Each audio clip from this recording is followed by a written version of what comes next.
तो चलिए बात करते हैं मेरी मासूम मोहब्बत की। ये कहानी है प्यार और सब्र की एक अनोखी परीक्षा की।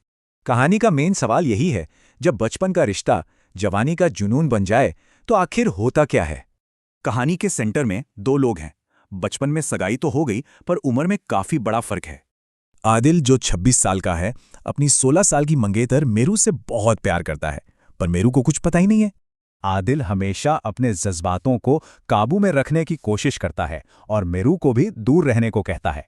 फिर एक दिन कुछ ऐसा होता है कि आदिल का सब्र टूट जाता है।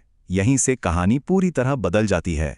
अंधेरे से डरकर मेरू उसे भाई समझकर उससे लिपट जाती है। उसे अंदाजा भी नहीं कि आगे क्या होने वाला है। उनके बीच का जो ये 10 साल का फासला है, वो अब एक बड़ी वजह बन जाता है। आदिल का सब्र अब खत्म हो चुका था।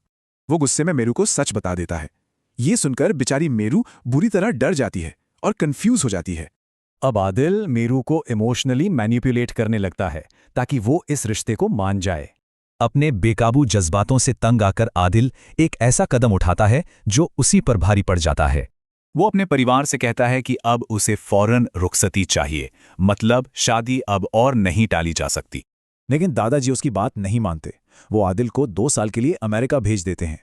इस जबरदस्ती की जुदाई का असर यह होता है कि दोनों को सोचने समझने का वक्त मिल जाता है। पूरे 2 साल बाद आदिल वापस आता है, और वो भी ठीक मेरू के 18वें जन्मदिन पर।